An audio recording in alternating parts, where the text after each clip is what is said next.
All right, so we are now at the sweep of Jewish history, the monarchy 2, which is David, the story of David and Bathsheba. Now, in the sweep of Jewish history, you might wonder why dedicate a whole lesson to David and Bathsheba. And I think the answer to this, at least in my mind, is that the story of David and Bathsheba is a very important story, and it stands out when you start to read through some contemporary literature, and we're actually going to do a little bit of that. When I say contemporary literature, I mean things that are published at the same time that the Bible is published. And if you look at some contemporary literature, this story really stands out. Not to mention the fact that this story is also, I don't know if you want to say it's salacious, certainly colorful. It's amongst the most colorful in the entire Bible. And it is very, very well told. It is very artfully told. We're going to look at that as well. But let's just catch up to where we started. So the beginning of the story is where we left off last time. Where we left last time is what makes David very unique is that David unifies the 12 tribes. And he takes 600 shekel, 50 shekel from each tribe, and he buys the threshing floor of Arnava HaYevusi. So I'll just show you where that is. That threshing floor is right here. That marking showed up on the screen, I hope. Someone just put a thumbs up. Yes, okay, good. So that's the threshing floor. That threshing floor of Arnava HaYevusi, that is going to become ultimately the Temple Mount. You see, that's where the temple is. And David's great contribution is that he unifies the 12 tribes. If you go back several lessons, you'll notice that in the book of Shoftim, we saw a very a deteriorating society that lacked unity, that needed a moral center. And so we get that. We get David, a strong leader in the capital in Jerusalem. Then we get the warning. Now we have this strong king. And if you read the book of Samuel, this is, to my mind, this is the most important chapter of political thought in the entire Bible. And this is the chapter where Samuel says, you guys want a king? Okay, let me tell you what's going to be with a king. He says, and I sort of highlighted the parts which I think are relevant. You certainly can read the whole quote. This will be the practice of the king who will rule over you. He will take your sons and appoint them as charioteers and horsemen, and they will serve as outrunners for his chariots. He will appoint them as chiefs of the thousands of the 50s. They will have to plow his fields, reap his harvest, and make his weapons and the equipment for his chariots. And he will take your daughters as perfumers, cooks, and bakers. Essentially, be careful with kings, because what do kings do? Kings simply, they take more than they deserve. Power corrupts, absolute power corrupts absolutely. So I think that was Lord Acton who said that. The book of Samuel said the same thing a lot earlier. And Samuel continues. He says, he will seize your fields and vineyards and your olive groves, and he will give them to his courtiers. And he tells them, he will take the 10th part of your flocks, and you will become his slaves. Right? This little statement here, you will become his slaves. Samuel is warning you.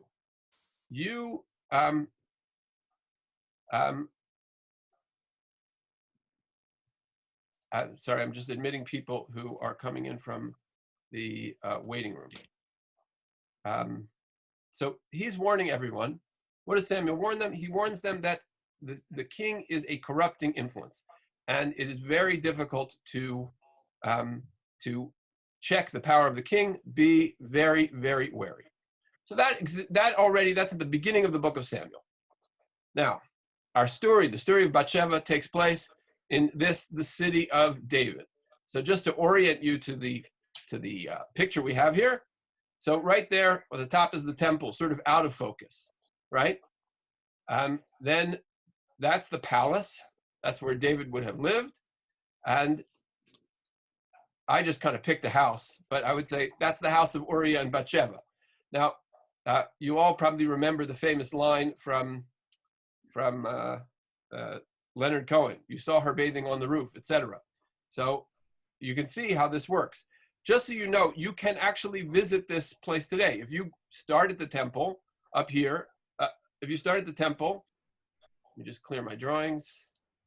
You start at the temple and you walk down this way, you'll get to the city of David. Funny it's called that, right? This is the city of David. This is right now a bunch of sort of looks like just an Arab neighborhood. There are some Jewish homes there now, but there is a lot. There's also a lot of archaeology that's taking place there. It's really an amazing place to go.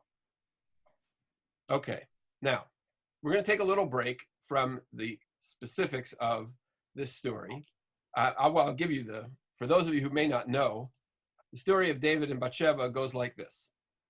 You have David, who is the king. He sees Bathsheba on the roof. He goes and sends for her.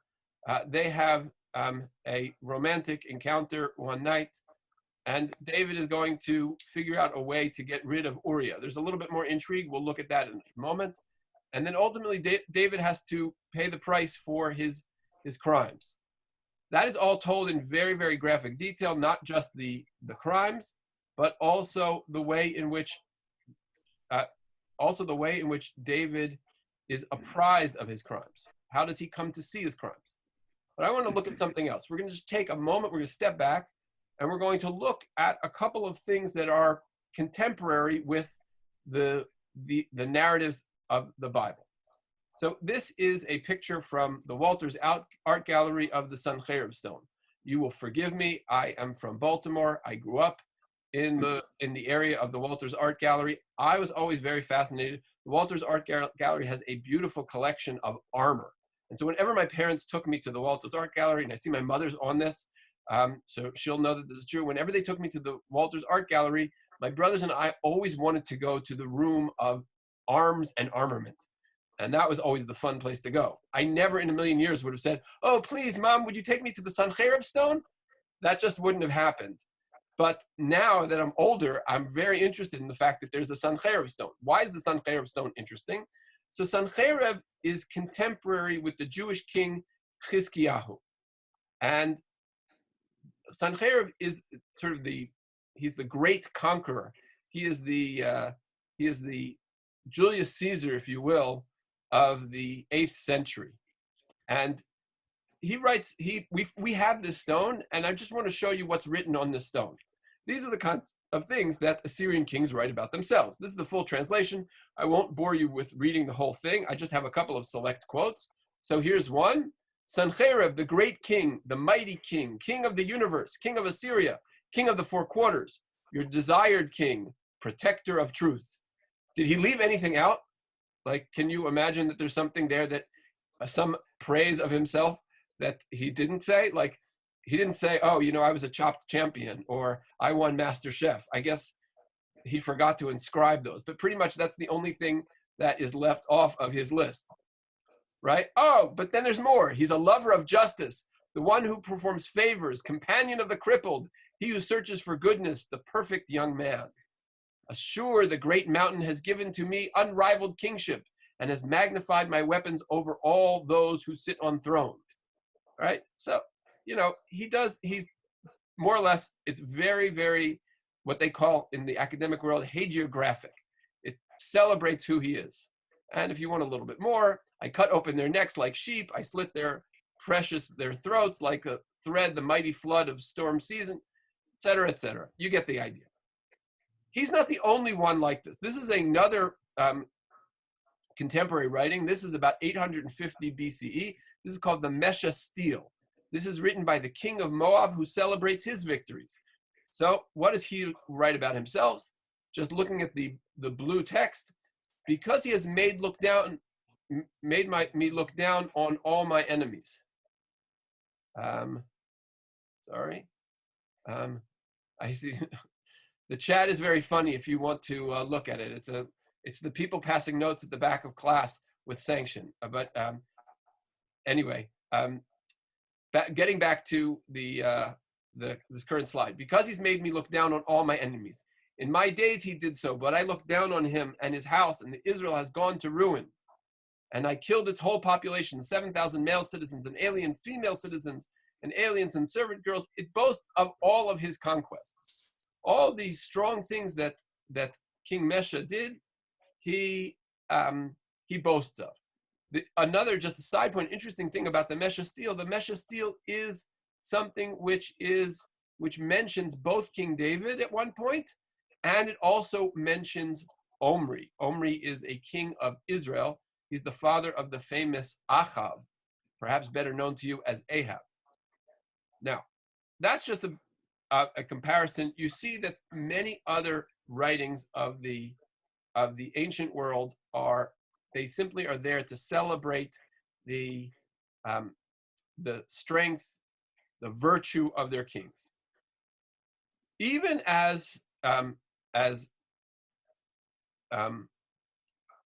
moving a little bit further into history, looking at the Roman history. So in the Annals of Tacitus, there is a story which is somewhat parallel to the story of David and Bathsheba, the story of a king who is going to take someone else as his wife. So the Emperor Octavian is made a shidduch with Livia Drusilla, his wife, and he and Livia Drusilla can't get married immediately because, well, you see, Livia is married to Tiberius Nero. So what I love about this story is that not only does Octavian have to get them divorced, but he forces Octavian Nero to give her away at the wedding, right? So the idea that the emperor should be at all ashamed of his power is simply not part of the Weltanschauung of the rulers of old. And so here I just think this is a very interesting to see the parallels that the ruler does no wrong, and especially when you write the history, you just write it about yourself as perfect. So the question we have to ask is, why is the story in the Tanakh? Why does the Navi choose that he has to include the story of David and Bathsheba? And in addition, I want to take a close look at the story. We want to see what is the first sin, what's the wrong moves. We want to map out David's problems as they grow. And I'm going to just ask you to, if you have suggestions, you have ideas, just write them into the chat, or you can call them out. I don't have a problem with that. It is a little bit more orderly in the chat, and I think a lot of people prefer to keep themselves either on mute or don't like exposing themselves in terms of being verbal. But I would welcome anybody to jump in on the chat and share whatever you like over there. I shouldn't say whatever you like, but relevant comments. Just a couple of things preambles to this. It should be noted that there is in the Torah world, there is a very strong apologetic strain to defend David. The Talmud in one place says, "Kol Omer David chota eina elatoa." Anybody who says that David sinned is mistaken. Now, I'll just tell you one person who said David sinned, Shammai. Shammai says David sins, right? You know Hillel and Shammai? So we know that there's at least one very significant rabbinic authority in the Talmud who says that David sinned. In fact, he calls out David's sin specifically. I'll point out exactly where Shammai places his finger for the sin. But I just want you to know that this story is a complex story because it does two things at the same time. On the one hand, that we are starting with David, who becomes the dynasty. This is the dynastic king. Finish this phrase for me. Mashiach ben David. Excellent, right? We talk about Mashiach ben David. The messianic line comes from David. If the messianic line comes from David, we're obviously talking about something which is foundational to the Jewish people, right? And right, we sing this song all the time. David Melech, Melech Yisrael, right? David Melech Yisrael Chai V'Kayam. This is part of the Jewish liturgy. So on the one hand, we're establishing this king, and on the other hand, we have a very, very critical story. And so you're going to see the commentators wrestle with this balancing act. How much did David sin? How much was David perfect? So these are real challenges. And I just want to say at the outset, there are many commentators, many Torah commentators, voices in the Talmud who say David never sinned. How they read this text is somewhat complicated, but okay, we're diving into the text. One other thing that I apologize. When I originally designed this class, the way it's designed is I hand out the text, give everybody a study partner, let them discuss on their own. I thought that might not be the best way to do it in this scenario. If you look in the chat, there is this text in its entirety, and actually more than I present on the screen, is in that document, if you want to use it.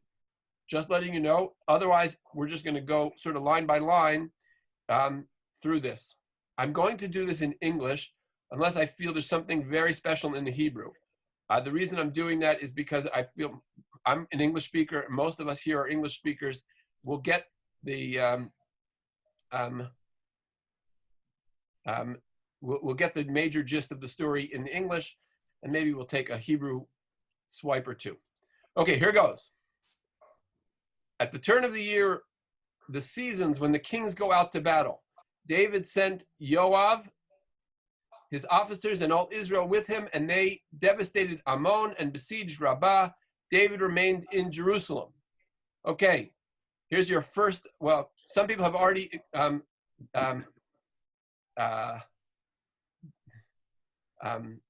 yelled out I shouldn't say yelled out. They politely suggested in the chat that David's sin was coveting.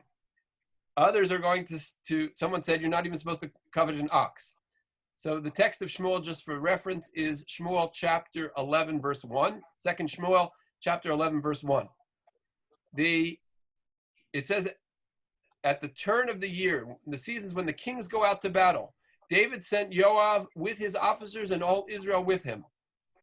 And they devastated Ammon, etc., and David remained in Jerusalem. Is there a problem in the first sentence? Why didn't David go out to battle? Right, David's the warrior, right? How did David get his spot? He went to fight Goliath. Already, we see something that is uncharacteristic. David is a changed man. Power has changed David, right? This is not a necessary sentence in this particular narrative, but when the Navi writes this, he wants to subtly put it in there. David's already a changed person. Then it says, late one afternoon, David arose from his couch and strolled on the roof of the royal palace. And from the roof, he saw a woman bathing. The woman was very beautiful, and the king sent someone to make inquiries about the woman. He reported, she is Bathsheba, the daughter of Eliam, and the wife of Uriah Hachiti. I'm going to use the Hebrew pronunciation for names, if that's okay. David sent messengers to fetch her. She came to him, and he lay with her. She had just purified herself after her menstrual period, and she went back home. The woman conceived, and she sent word to David, I am pregnant. Just so you know, there are only 2 words that are ever uttered by Bathsheba in the entire story. Those 2 words are, you see them right here. In the Hebrew, it's 2 words, hara anochi. In English, it becomes 3 words, I am pregnant. Right? Those are the only words she has in the story. What does that possibly tell you here?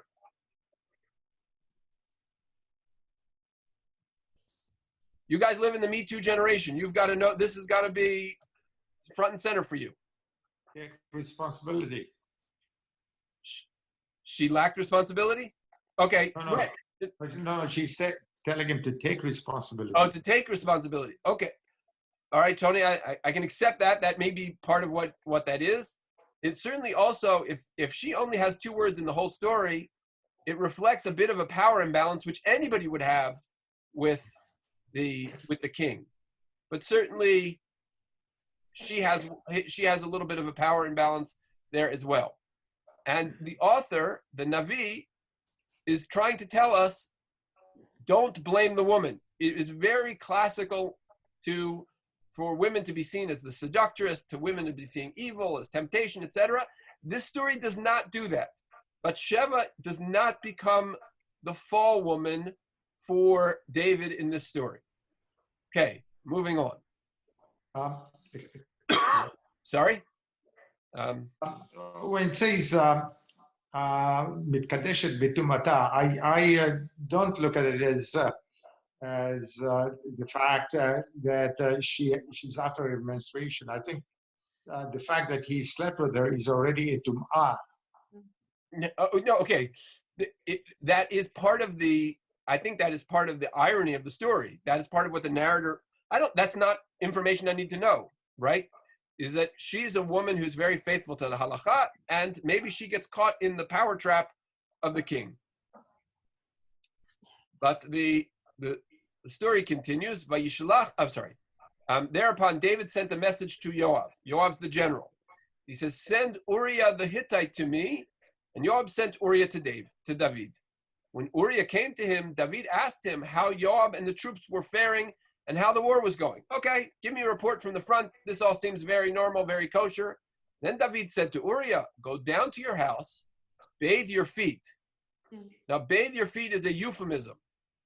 It's a euphemism for go visit your wife. Right? When Uriah left the royal palace, a present from the king followed him. But Uriah slept at the entrance of the royal palace along with the officers of his lord and did not go to his house. Okay, now why do you think David summons Uriah back? He needs him to be with his wife so that it covers up the crime. Correct. And this is borne out in the next sentences.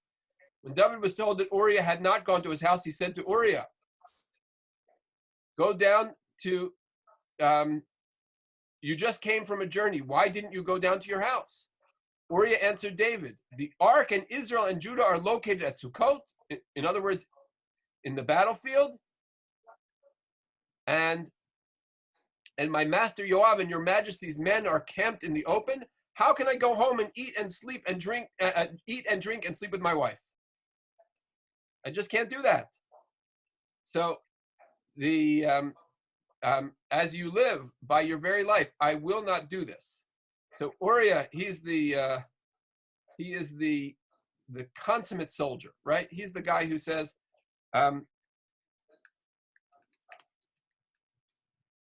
he's the consummate soldier. He says, my buddies are in the field. I can't go home and sleep with my wife. This is a real problem, right? Because David needs him to do exactly that. So David said to Uriah, "Stay here today, and tomorrow I will send you off." So Uriah remained in Jerusalem that day. The next day. Oh, so it looks like it's Uriah. But say that again. Oh, sorry, actually, we had a question. Is there any relevance in the fact that Uriah is a Hittite? I have not seen any or been able to pierce that veil. Presumably, what that means is that he is of Hittite origin and that he converted and married into a Jewish family. I think that's the standard understanding. But I have never been able to pierce the veil of the fact that he is called the Chiti. So do not commit adultery does not, that David doesn't abide by that commandment. Well, let's hold that in the wings for a moment, but there is a very standard interpretation that all soldiers going out to battle give their wives a divorce document, and so she is technically not married. Now, between you and me, that doesn't help us very much because yes, he may not have technically violated the commandment of do not commit adultery, but the reason that the soldiers give their wives a divorce document is because if they are lost in battle and not found, their wives should not remain chained to a marriage for a missing person. And so the idea is not that they don't love their husbands, but rather that the husbands love their wives more. And so they give them a divorce document. Violating someone's marriage while he's off fighting your wars is hardly, well, let's say in Canada, it would not be a recipe for re-election in the next campaign. So. You're right. Okay. So then it says, David summoned him, and he ate and drank with him until he got him drunk. So, okay, David said, look, I asked him once, I asked him twice, the guy's not going home. All right, fine. Let's, in case of emergency, break glass. So he pulls out the Glenlivet. But in the evening, Uriah went out to sleep in the same place with his lord's officers. He did not go down to his home. In the morning, David wrote a letter to Yoav, which he sent with Uriah. He wrote in the letter as follows: place Uriah in the front line where the fighting is fiercest, then fall back so he may be killed. Right? So what order is David giving to Yoav? He's giving the order to abandon a man in battle. Right? That is not, Yoav doesn't obey that command. Yoav is not interested in that. Yoav is not going to abide by such a command, because that is a recipe for mutiny in the ranks. Soldiers fight for their buddies. It was true then, it was true in Iraq, it was true in Vietnam, it was true no matter where you go. So he wrote in the letter as follows: place Uriah in the front line where the fighting is fiercest, then fall back so that he may be killed. So when Yoav was besieging the city, he stationed Uriah at the point where he knew there were able warriors. The men of the city sallied out and attacked Yoav, and some of David's officers among the troops fell. Uriah the Hittite was among those who died. So what Yoav does is Yoav, instead of sending him on a mission where he's going to be removed from, or his fellow soldiers are going to abandon him, Yoav sends him on a suicide mission with several other officers. Now, suicide missions, those are things that military commanders may occasionally do. We need someone to unlock the gates. So Yoav himself went on a similar kind of mission, which he succeeded in. That was the conquest of Jerusalem. Yoav has credit in the bank. His soldiers trust him. Every commander is going to make mistakes. So if he sends Uriah into battle in a very dangerous place, okay, this is the cost of battle. What is fascinating also is that Uriah is the one who carries the instructions of his own demise in his hand, right? Is Uriah, and there are only two choices in this story. Either Uriah is so faithful that he doesn't read the instructions. Actually, there are three choices. Either Uriah is so faithful he doesn't read the instructions along the way, and he turns out to be a very faithful guy. That's one. Two, he reads the instructions but does not falter anyway. The third option is he's illiterate, and I can't do anything with that option. But the first two options certainly suggest that he is the straightest arrow in the book. And this is the guy that was betrayed. And anyone can pipe up and say, that they think that I am overreading the story. I'm putting things in that aren't there. I think that all of these things really jump out of the story on their own. So this last little bit is really just the report when he comes home. Looking down at sentence 26, when Uriah's wife heard that her husband Uriah was dead, she lamented over her husband. After the period of mourning was over, right? First, it was the period of tahara, of purity. David takes her once. After Sheva, David sent and had her brought into his palace. She became his wife. She bore him a son, but the Lord was displeased with what David had done. So for all those who tell me that David didn't sin, well, that's what those words mean, black on white, right? Vayira hadavar asher asa David be'enei Hashem.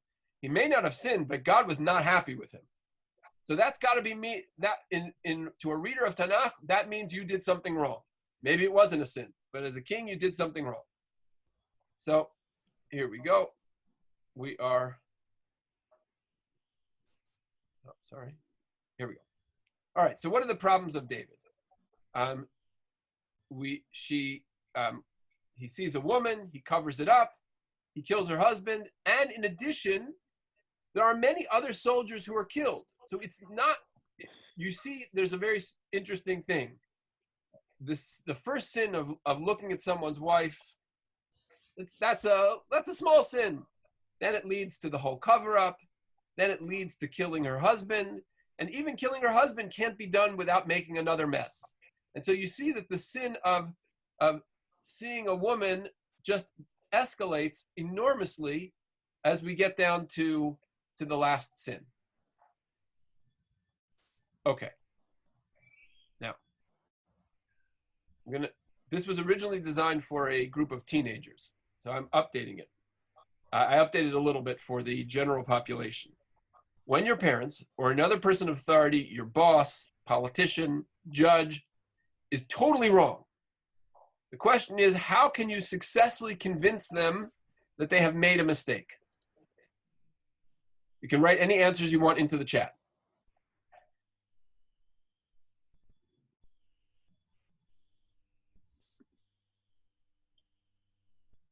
All right.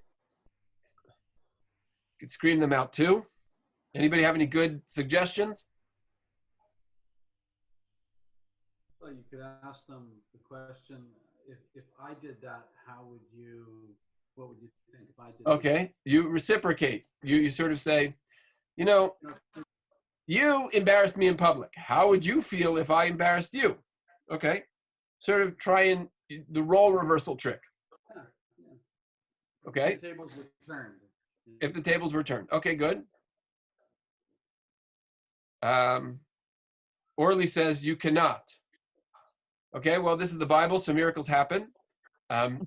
So you can withdraw your affection. That is, I guess, a possibility. Let's see how it happens in the story of David and Bathsheba. We have to introduce a new character. A new character is Natan Hanavi. Natan he's the prophet. So he comes into the picture as follows. Vayishlach Hashem et Natan el David. And the Lord sent Nathan to David. He came to him and said, there are two men in the same city, one rich and one poor. The rich man had very large flocks and herds, but the poor man had only one little ewe lamb that he had bought. He tended it, and it grew up together with him and his children. It used to share his morsel of bread, drink from his cup, and nestle in his bosom. It was like a daughter to him. One day, a traveler came to the rich man, but he was loath to take anything from his own flocks or herds to prepare a meal for the guest who had come to him. So he took the poor man's lamb and prepared it for the man who had come to him. But then it says, David flew, we're now in sentence 5, right here. David flew into a rage against the man and said to Nathan, as the Lord lives, the man who did this deserves to die. He shall pay for the lamb 4 times over, because he did such a thing and showed no pity. Right? So Nathan presents this case to David. One of David's jobs as the king is to be sort of the first, the instrument of justice. Well, here's an unjust thing that happened. And David turns and says, it's got to pay 4-fold. So there's a very interesting analysis of this done by Uriel Simon, who is a professor at the Hebrew University.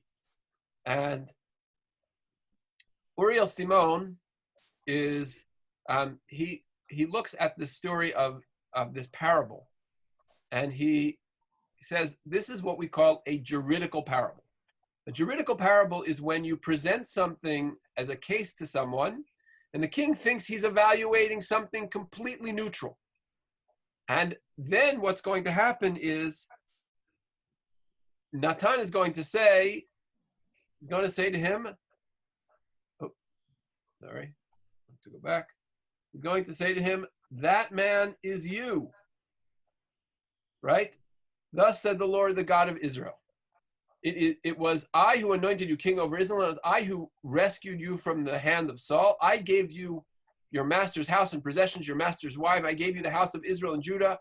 And if that were not enough, right? You took too much, David. That's the that is the way that Natan HaNavi drops the hammer on David, because David has already, in a sense, pronounced just judgment on the case.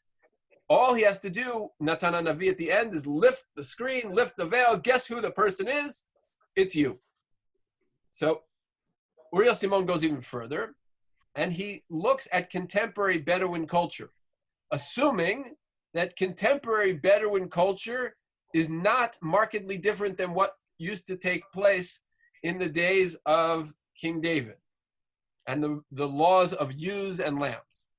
And there is a Bedouin custom which is called adaid, I guess, I'm not exactly sure how to pronounce it, which is a form of legalized theft. What happens is, because in the ancient Middle East and certain parts of the Middle East to this day, having a guest is an incredibly important thing. And your hospitality is considered your reputation. And so if somebody comes to you and you have nothing to feed them, you are legally allowed to go to your neighbor and steal one of his lamb under certain conditions. And these are the conditions. The guest is not already present, should say, and it has to be an unexpected guest. Second, the thief must immediately notify the owner, and the stolen ewe cannot be a prized pet.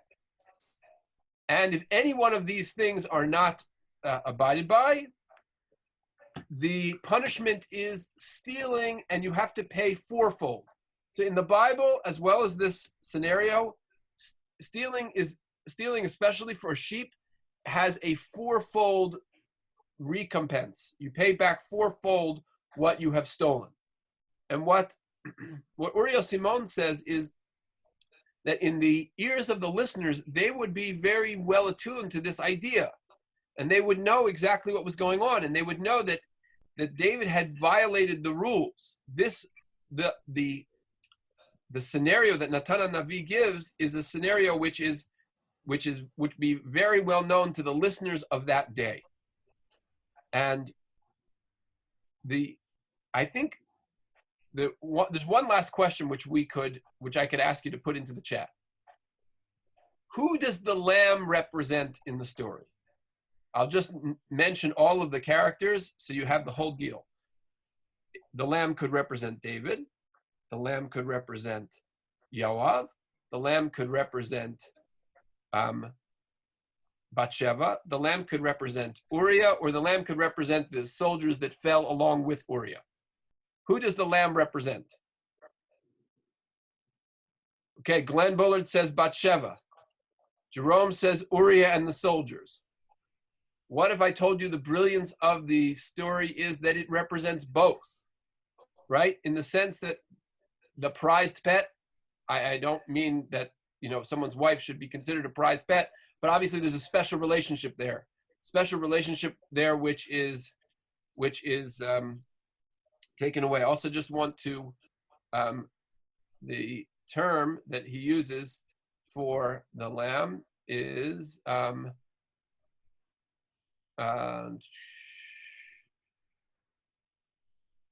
Akivsa is a female, right? So obviously, to a certain extent, it is a woman that is represented by that.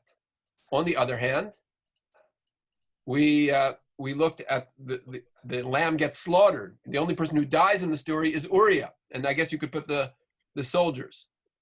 So I think that the genius of the story is that the lamb represents both Bathsheba and Uriah. It's a perfect parable because he can pull back the screen, David can self-evaluate, and he sort of sneaks the information in under the radar before David's defensive shields his emotional defenses have a chance to mount. Now, it should be noted that one of the things that David says is, Chatati LaHashem, I have sinned to God. This is extremely important. And I can't believe I didn't put it on a slide. I may have put it there. But the fact that David says Chatati LaHashem is absolutely 100% essential to the whole story. We'll get back to that when we get to the last slide. But I think that's worth noting. It also needs to be pointed out what happens next. the prophet, and I took these quotes out because I didn't want them to get lost in the whole narrative. This is really, really important. This is what Natan HaNavi presents to David. He says, this is what God said. Ve'ata lo tasur cherev mi beitecha. The sword will not depart from your house evermore. Seeing you have despised me, taken the wife of Uriah the Hittite to be your wife. So keep that in the back of your mind, that he will have to pay, because the sword is not going to disappear from David's life. The rest of David's life will be filled with violence. And then it says, Ko amar Hashem, thus says Hashem, I am about to raise up evil against you from your own house, and I will take your wives before your eyes and give them to your fellow man, and he shall lie with you, your wives, in sight of the sun, for you did it in secret. I will do this thing before all Israel and before the sun. So God says to David, what's going to happen to you is a fourfold, right? David pronounced his own judgment. He said that person should have to pay back fourfold. So you will see, over the next couple slides, you will see that there is a fourfold payback. David loses 4 children in the ensuing chapters. The first child is the pregnancy of David and Bathsheba. That pregnancy ends essentially with a stillborn. Actually, not a stillborn, but the child dies shortly after being born. And so that death is number 1. But it is essential for us to see that the divine prophecy here is that you did this, the sword will not pass from your house, and that which you did in private will now become done to you in public. Another way of looking at this entire story is that David has traded away every ounce of moral authority that he had. And by trading away his moral authority, he sets up the stage for everything under his control to deteriorate. Now, what are those things? Well, the next story is the story of the crown prince, whose name is Amnon. And Amnon is sorely in love with his half-sister, whose name is Tamar. And whether he is actually ill or he is lovesick, it's hard for us to know for sure.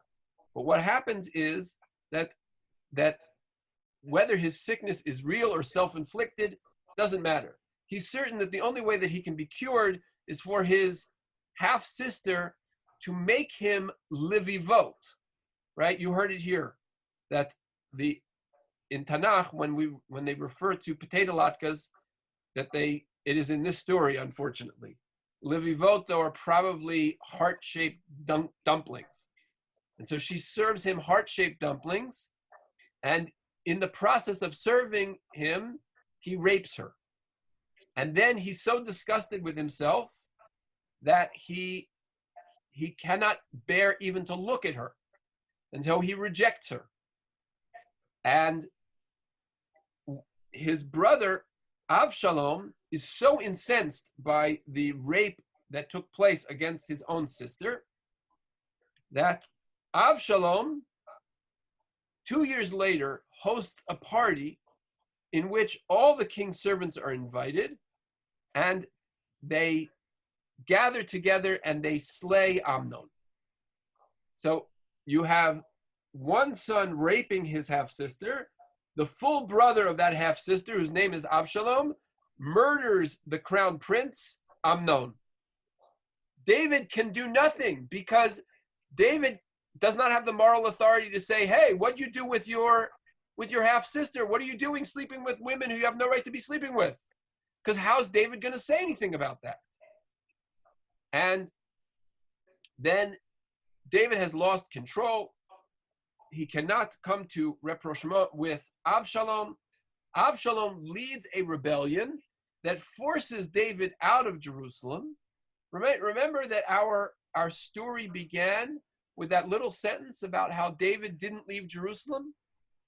Well, now David's forced out of Jerusalem by his son Avshalom, who staged a rebellion. And then Avshalom beds his father's concubines in front of everyone. And that's sort of the fulfillment of what God's promise was going to be.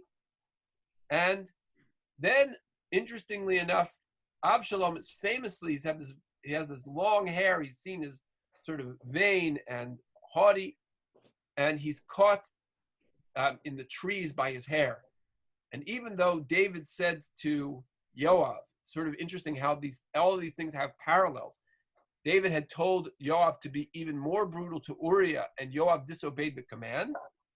So David says about Amnon, he says, La'at lecha hanar. David knows that we're going to have to take care of Avshalom. Avshalom is a threat to the kingdom. He staged a rebellion. He says, but be gentle on him, because after all, it's David's son. So Avshalom is caught in the trees, and Yoav essentially slays him while he's caught by his hair in the tree. The original, And so, sorry, Howard, speak closer to the computer. So the original act that took place at the very beginning of the story and our class tonight really set off a domino effect of all kinds of disaster. And I think that is exactly the point. The point here is that this dynasty is not a dynasty that is impervious to sin. This is a story that we are setting up a dynasty that is going to be based on virtue. And David may have had many virtues, but even if you want to read it like the Talmud, if you want to read it like David didn't even sin, it just looks like he sinned, fine. The king of Israel is not going to be permitted that kind of license. You have to be squeaky clean. Was there any opportunity for David much earlier on for tshuva? I mean, did he not have that opportunity? Well, he did do that. And it's interesting. One of the interesting things is that David says, "Chatati la Hashem," I have sinned against God. Well, did you sin against Bathsheba? Did you sin against Uriah? Did you sin against the other soldiers? So David specifically says Chatati LaHashem, and which means that I think it means his his greatest sin is the betrayal to the kingdom, which then sort of plays out even though it plays out in David's family, it also plays out for the kingdom as well. So Raquel is just looking at what you put in the chat. If I understand what you're saying, I would tend to agree. Bathsheba didn't have much choice in this story. He's the king. He summons her, etc. And yes, she probably would have been paralyzed by fear. She had no choice. And let's remember, the Abarbanel, the Yitzchak Abarbanel, famous rabbi and politician in medieval Spain, just before the expulsion from Spain. So 15th century medieval rabbi, he says that the reason that this story is here, if you remember, I started you off with some words from the book of much earlier in the book of Kings, right? And where Samuel warns everybody that your daughters are going to be taken as perfumers, cooks, and bakers, right? Your sons will become his slaves. So Samuel is warning you at the very beginning. According to the Abarbanel, the story of David and Bathsheba, and the rest of the story is just the case law. It is the way of proving what he set out as theory. In the beginning, it was theory. Here, I'm giving you the evidence that backs up. You want the data on this? Here's the data, right? The chapter 11, when he sets it out, that's the model, right? But we don't know, the model's untested. Forgive me for drifting into current events. These are the data points that prove what happens when you give a king too much power. Yes, and okay. Now, I just want to close this off by sort of showing you where I think the Bible is going. We started off asking this question. I showed you Sennacherib's stone. I showed you the Mesa steel. I showed you how kings of old Kings of old just simply talk about their virtues. They talk about their license to do this or that. This book is entirely different because this book, meaning the Torah, the Navi, is trying to balance two things. It's trying to balance this idea of the birth of a monarchy, the birth of the Davidic line, but also the moral lessons that have to go along with this. And so it includes the story of David and Bathsheba to tell you what happens if you step out of line. One of the things which I think is really interesting is when you look at Isaiah's prophecies about the Messianic era. So these particular prophecies are probably dated to the time of the Assyrian Empire, and maybe the Assyrian Empire stubbing its toe on Jerusalem. You should just know, if you talk about the Assyrians a lot, your iPhone may, as mine does all the time, it wakes up when I talk about them. So I have to refer to them as Ashur, their Hebrew pronunciation. But this is the story. So the Assyrian dynasty stubs its toe on Jerusalem, and Isaiah is giving a prophecy of hope, of the Messianic times. And what he says is, "V'yatza choter migeza Yishai, but a shoot shall grow out of the stump of Jesse." Jesse is David's father. This is a prophecy about the Davidic line, the coming of Mashiach ben David. And he specifically describes him in very particular terms, right? He shall sense truth by his reverence for the Lord. In Hebrew, this means he will smell the truth. He shall not judge by what his eyes behold. Thus shall he judge the poor with equity and decide justice with the lowly of the land. The king is not the guy who abuses the weak. The king is the guy who protects the weak. And this is a beautiful image. It says, "V'hayat tzedek ezor matnav ve'emunah ezor chalatzav." Ezor, the girdle, that's his bat belt, right? The king, in the West, they would carry guns. In the ancient world, they would carry swords on their belts. The king of Israel does not carry a sword on his belt. What does he carry on his belt? He carries justice. He carries doing the right thing. That's what the king of Israel is all about. The fact that David said, "Chatati laHashem," the fact that David could judge himself, and he knew that maybe this is exactly the point. The point is that he did not apply justice. He himself was the instrument of injustice. And that is a betrayal of the position of the king of Israel.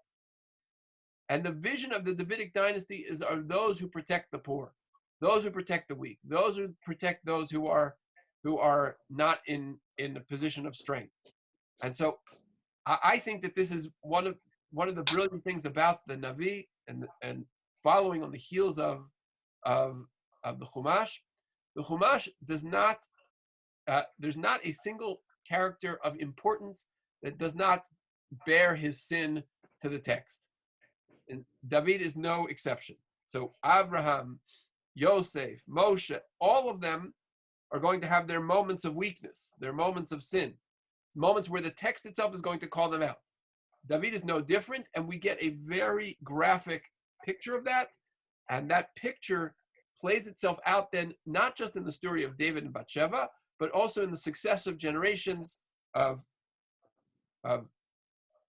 Amnon and Tamar in the rape, of the slaying of Amnon by Avshalom, and ultimately in the rebellion of Avshalom himself. So at this point, more or less covered this period of history. I want to open it up for any questions for the crowd. Okay. So Neil Simpson, is it possible that David had nevuah? He could see the future and knew the ramification and knew what he had to do. Okay, one of the concepts is that high souls are created from incestuous relations. Okay, so Neil, you're looking at a Kabbalistic analysis. I'm not really qualified to deal with this particular sense. There are definitely going to be some of those interpretations beyond my smicha. You will have to go to a Kabbalistically trained rabbi. Interesting. Has Tony? Oops. Hi, Tony. Hi. Has anyone looked at the admonition? We recognize the admonition of Shmuel against the king. Has anyone looked at the comparison between the Shoftim who preceded the kings and who had a major power at one time, especially to bring and solidify, though there was no major conquest, but to solidify the nation or protect the nation. And they had almost as much power as the initial king. Has anyone looked at the differences, the admonitions, anything? There may have been someone. I'm not aware of it. It's a great area of exploration. The only thing I can say is that there's nowhere in the Shoftim that we see someone with the self-reflexive power that David had. That power to say Chatati L'Hashem, that I sinned to God, that's a power that we find uniquely with David. Well, Yoshua. But Yoshua sort of introduces things. He's the conqueror. He's not really. I wouldn't put him in the period of the Shoftim. He's sort of Moshe too. The Shoftim are not even close to that, right? It's a good question. It's a good area of exploration. I am a little better at that than I am at the Kabbalistic one, but I'm pretty much as ignorant on both of them. Rabbi, Yes.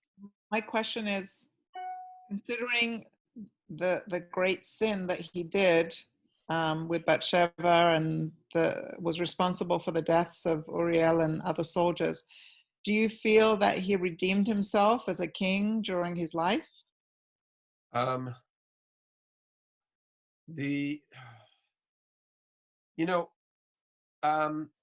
think that's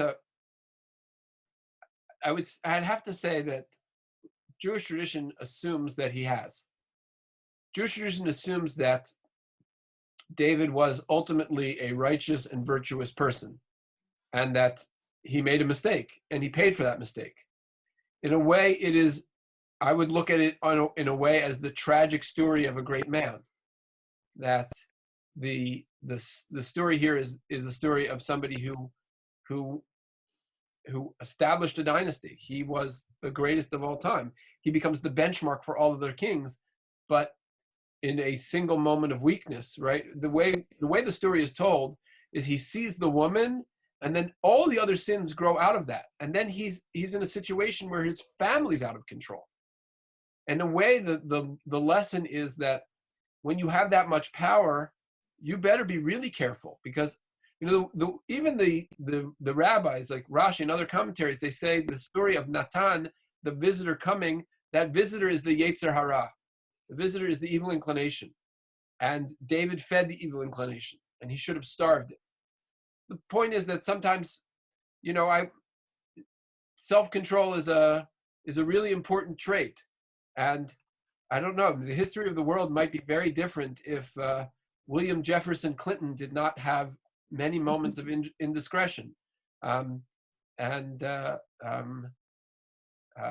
basically, King David was human and he succumbed to lust. I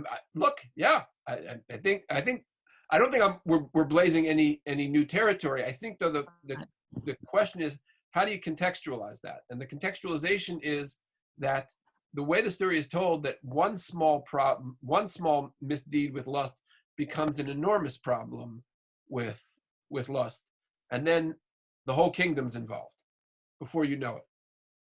And I think that that's a fair reading of the story.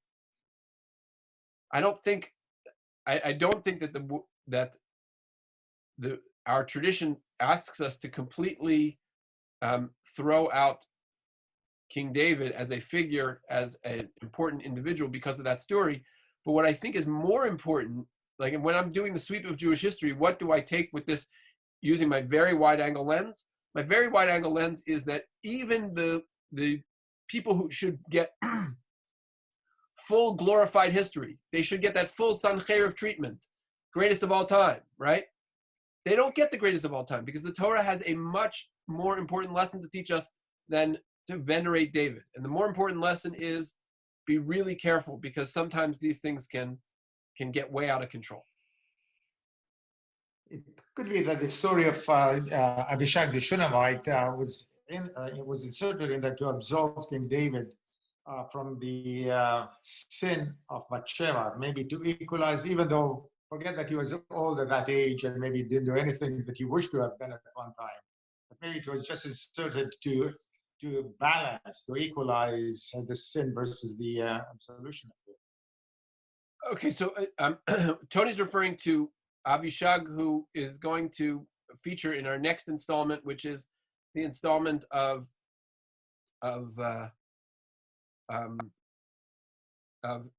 King Solomon and what happens when the kingdom splits, and possibly the split of the kingdom.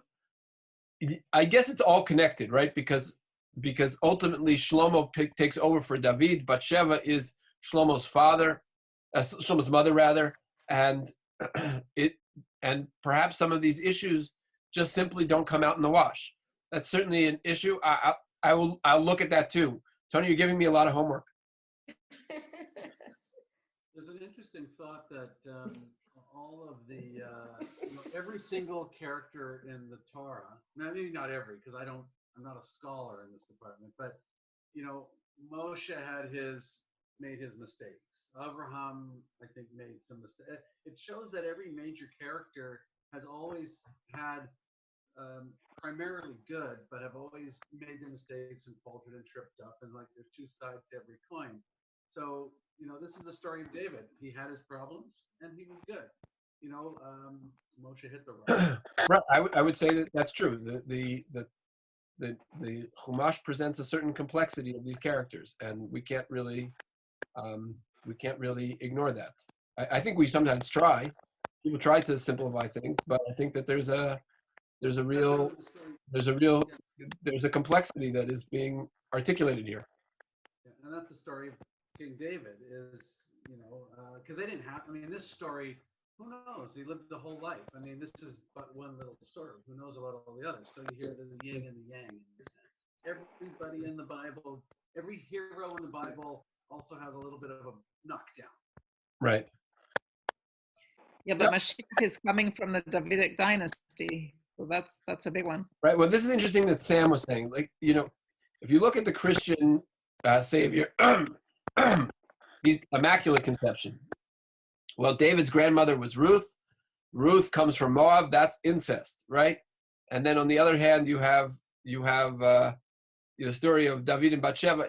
There's all the Mashiach lineage is not going to be so squeaky clean. So you have the story of Yehuda and Tamar. There are lots of stories, lots of how should I put it, non-immaculate stories in the history of the Mashiach lineage.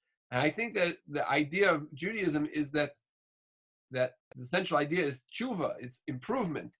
It's that you make mistakes, but you recover from them, which is the real important lesson that comes out of this. All right, well, I thank you all for joining me. It's been a lot of fun. I really appreciate everyone coming together here.